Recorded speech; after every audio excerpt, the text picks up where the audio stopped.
Kilalanin natin si Kim Yoo-jung.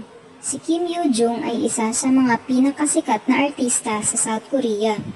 Isa din siya sa may pinakamagandang mukha at natural beauty dahil hindi siya dumaan sa kahit anong plastic surgery. Siya ay nagsimulang mag-artista noong 4 years old pa lamang siya. Biruin mo, 4 years old pa lamang ay marunong na siyang umarte. Ngayon ay 24 years old na siya at patuloy pa din siya sa kanyang pag-arte. Nakagawa na siya ng 13 TV dramas at 15 movies, kaya hindi katakatakang mahusay siya sa pag-arte.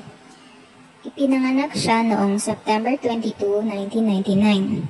Sino ba ang hindi hahanga sa kanya? Maganda na, baby face pa at talented pa. Narito ang mga kanyang mga larawan. 난 모를 거야.